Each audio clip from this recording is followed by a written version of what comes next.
Morning, dear aspirants. Today's news. First news: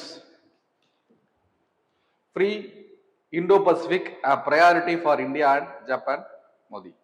so ஜப்பானோட PM நம்ம India visit பண்ணிருந்தாங்க. டெல்லியில் நம்ம பிஎம்மும் ஜப்பான் பிஎம்மும் மீட் பண்ணி ஒரு சில எம்ஓயு சைன் பண்ணியிருக்காங்க. And they have focused on the Indo Pacific region. So Indo Pacific ரீஜனில் தடையில்லாமல் trade and if there any dispute we have to mitigate that and we have to stop the growing dominance of China in that. அப்படின்ற எல்லா ஆஸ்பெக்ட்ஸ்லையும் MoU sign பண்ணியிருக்காங்க. And defence deal sign பண்ணியிருக்காங்க. ரொம்ப முக்கியமான விஷயம். ஏன்னா ஜப்பான்ல பர்த் ரேட் லைஃப் எக்ஸ்பெக்டன்சி அதிகமாக இருக்கிறதுனால ஓல்டேஜ் பாப்புலேஷன் அதிகமாக இருக்கு. And they might need work force from India also. So அது மட்டும் இல்லாமல் இந்தியாவில் ஹரியானா அண்ட் சம் நார்தர்ன் ஸ்டேட்ஸ்ல they have invested something.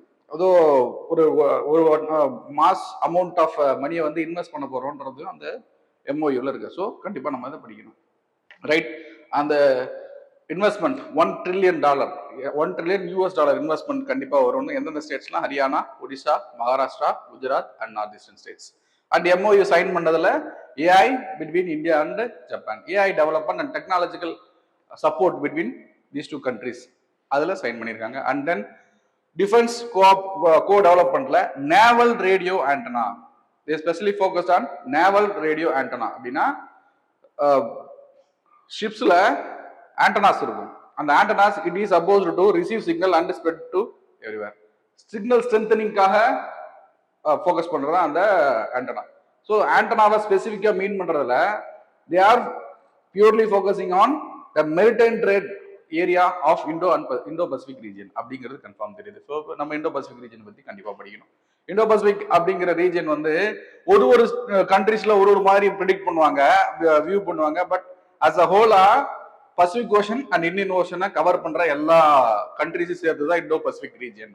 It will definitely include south east Asia, Australia and this area. So இங்க பாத்தீங்கன்னா இங்க சவுத் சைனா சி இருக்கா, அந்த சவுத் சைனா சீலாம் ஃபுல் டெரிட்டோரியை கிளைம் பண்றாங்க சைனா. ஸோ இந்த டெரிட்டோரியில பிலிப்பைன்ஸுக்கும் அந்த சைனா சவுத் சைனா சீல இடம் இருக்குன்னு சொல்லி அவங்களும் கேட்டுட்டு இருக்காங்க. So there is a chance of getting dispute over there. Already இருக்கு. Maybe it will get worsen to the armed dispute between them. அந்த அளவுக்கு கூட போக முடியும். So we have to take a stand there. So Japan India ரெண்டு பேரும் tie பண்றதுனால it might be difficult situation for China, இப்படி கூட அமைய முடியும். Right, next critical. ஏன் அந்த மெயினா இந்த ஏரியாவில் இன்னொரு ஃபோக்கஸ் பண்ண வேண்டிய விஷயம் என்னன்னா சோக் பாயிண்ட்ஸ். சோக் பாயிண்ட்ஸ்னா ட்ரேடை அந்த ஒரு இடத்துல பிளாக் பண்ணா போதும், ஒட்டுமொத்த குளோபல் ட்ரேடுமே வந்து சரியா நடக்காது, மைட் பி அஃபெக்டட். அந்த மாதிரி ஏரியாவை தான் சோக் பாயிண்ட்ஸ் சொல்லுவாங்க. ஸோ அப்படிப்பட்ட சோக் பாயிண்ட்ஸ் ஸோ இந்த ஏரியாவில் நம்மளோட கண்ட்ரோல்ல, நம்ம அந்தமான் நிக்கோபார் ஏரியா இடத்துல இருந்து கண்ட்ரோல் பண்ணக்கூடிய மலாக்கா ஸ்ட்ரைட் அப்படின்னு சொல்லுவாங்க. இந்த Malacca straight and Bab el Mandeb and Strait of Hormuz, which is located on the western side of the Indian Ocean. So எல்லாமே அதிகமான சோக் பாயிண்ட்ஸ் இருக்கிறது இந்த ரீஜன்ல தான். அட்லாண்டிக்லயோ இல்ல, இந்த ரெண்டு ரீஜன்ல தான் அதிகமா சோக் பாயிண்ட்ஸ் இருக்கிறதுனால ஸோ ரொம்ப முக்கியமான பார்க்க வேண்டியது.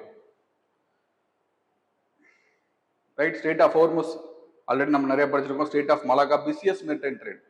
ஸோ அந்த ஸ்ட்ரெயிட் ஆஃப் மலாக்காவை இந்தியாவால தான் பிளாக் பண்ண முடியும். ஸோ அப்படி இருக்கும்.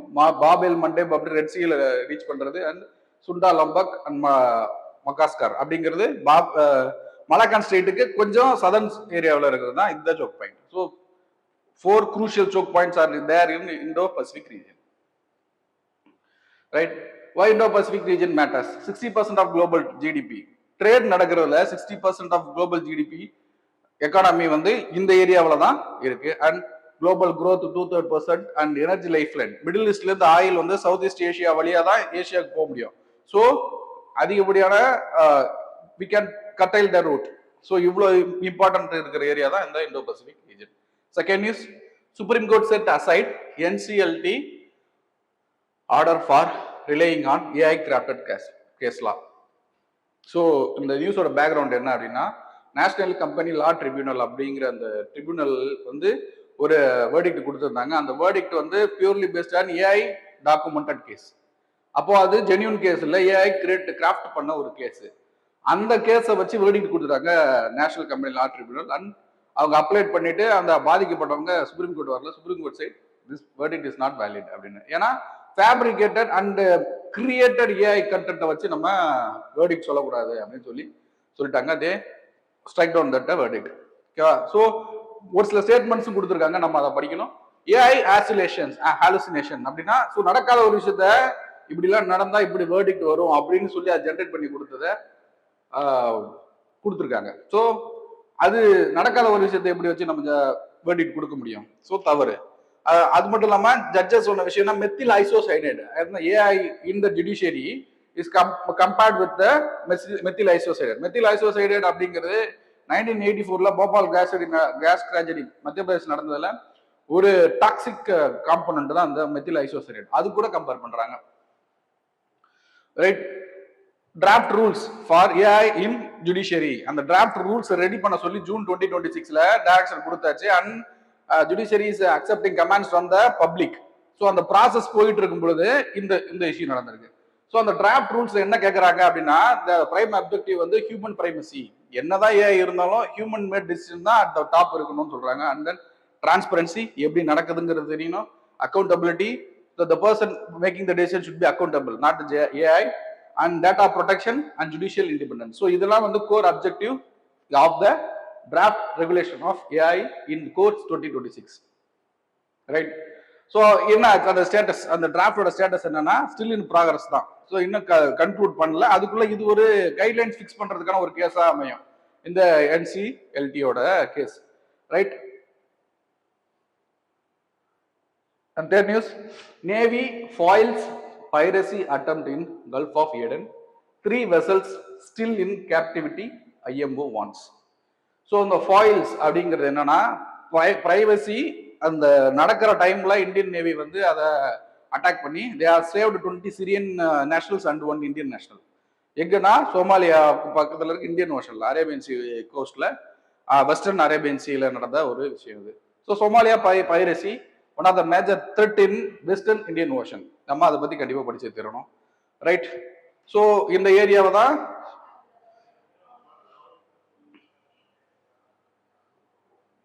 ஸோ இதான் ஹார்ன் ஆஃப் ஆப்பிரிக்கா அப்படின்னு சொல்லுவாங்க சோமாலியா. இந்த சோமாலியால இருந்து தான் பைரேட் ஆக்டிவிட்டி.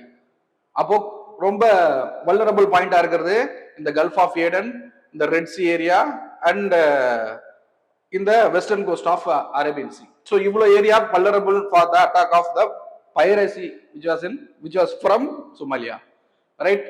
ஸோ ஏன் சோமாலியாவில் இந்த மாதிரியான பைரசி ஆக்டிவிட்டி அதிகமாக இருக்குன்னா, சின்ஸ் 1991 ஸோ ஸ்டேட் கொலாப்ஸ், அங்கே கவர்ன் பண்ணுற ஸ்டேட் இல்லை. நெக்ஸ்ட் அங்கே பாவர்ட்டி, லிட்ரஸி, ஸோ சட்டான கவர்மெண்ட் இல்லாமல் ஹையஸ்ட் டிசீஸ், லைஃப் எக்ஸ்பெக்டன்சி கம்மியாக இருக்கு. They couldn't find any economic resources there. So அதனால they are forced to move on piracy. So ஏன்னா அந்த ஹார்ன் ஆஃப் ஆப்பிரிக்கா அப்படிங்கிறது ரொம்ப சோக் பாயிண்ட். அந்த இடத்துல என்ன கிரைம் பண்ணா பண்ணலாம் அப்படின்ற மாதிரியான செட்டப்ல போயிட்டு இருந்தாங்க. ஃபர்ஸ்ட் ஆக்சுவலா 2002ல ரொம்ப அதிகமா இருந்துச்சு. 2010 சம்திங்ல there was a reduction in that piracy rate, but it is regaining from 2022. மறுபடியும் அது ரீகெயின் ஆயிட்டு ரெடி ஆகுது. ரைட். அது மட்டும் இல்லாம இல்லீகல் ஃபிஷிங் அந்த ஏரியால. ஸோ அவங்க சோமாலியன் பீப்புள்ஸ் வந்து ஃபிஷிங் பண்ணணும் ட்ரை பண்ணாலுமே கரெக்டான கவர்மெண்ட் இருந்தாலும் இந்த ஏரியாவில் தாண்டி மற்ற நாடோட ஃபிஷிங் போட்ஸ் வரக்கூடாது, நம்மளால கண்ட்ரோல் பண்ண முடியும். கவர்மெண்ட் இல்லாதனால, கண்ட்ரோல் இல்லாதனால இல்லீகல் ஃபிஷிங்ஸ் அதிகமாக கேரி அவுட் பண்ணி சோமாலியன் பீப்புள்ஸுக்கு அங்கே ஃபிஷிங் பண்ணி தன்னோட லைஃப்பை லீட் பண்ணுறதுக்கு வசதியும் இல்லாமல் போயிடுது. ஸோ இதெல்லாம் தான் ரீசன் அண்ட் ஸ்ட்ராட்டஜிக் லொகேஷன், இதெல்லாம் தான் ரீசன் அங்கே பைரசி ரொம்ப ஆக்டிவாக இருக்கிறது. So right. எப்படி how they do that action? First hijack the merchant ship and they will ask for ransom for the returning of the ship and cargo, அதில் இருக்கிறதெல்லாம் steel பண்ணிடுவாங்க. ஸோ இதெல்லாம் தான் அவங்களோட எஸ்ஓபி, ஸ்டாண்டர்ட் ப்ரொசீஜர். ஸோ அதிகமாக வல்னரபிளா இருக்கிறது gulf of Aden, Arabian sea, western Indian ocean and Bab el Mandeb. So இதெல்லாம் வந்து ரொம்ப வல்னரபிள் பாயிண்டா இருக்கு. ஸோ இம்பாக்ட் ஆன் இந்தியாவுக்கு இதனால இம்பாக்ட் என்ன? ஃபர்ஸ்ட் இந்தியன் சீஃபேரர்ஸ், அரேபியன் சீல மேக்ஸிமம் எந்த மெரிடைம் ட்ரேட்ல பார்த்தாலும் இந்தியன் சீஃபேரர்ஸ் வந்து அதிகமாக டெப்ளாய்மெண்ட்ல இருப்பாங்க. ஸோ இந்தியன் சீஃபேரர்ஸ் அட்டாக் ஆகிறது. And then through the horn of Africa we are forced to trade crude oil.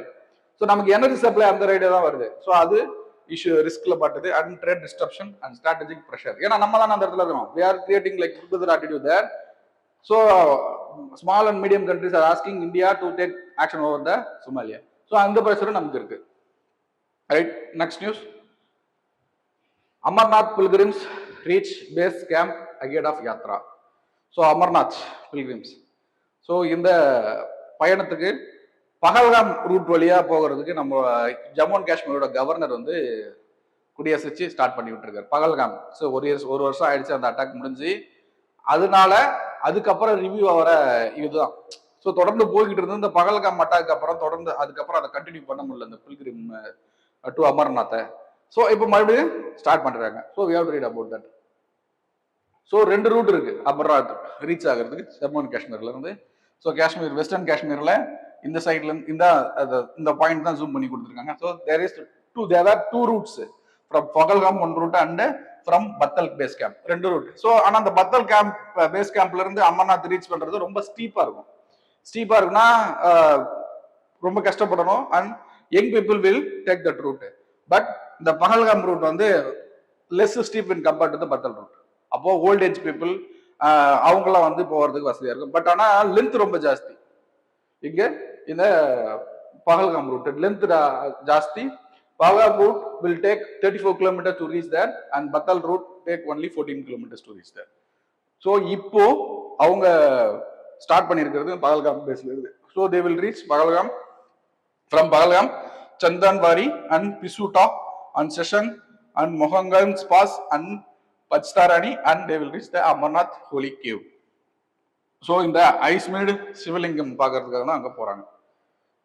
Right. So one of the important point in the pilgrim is the deployment of AI.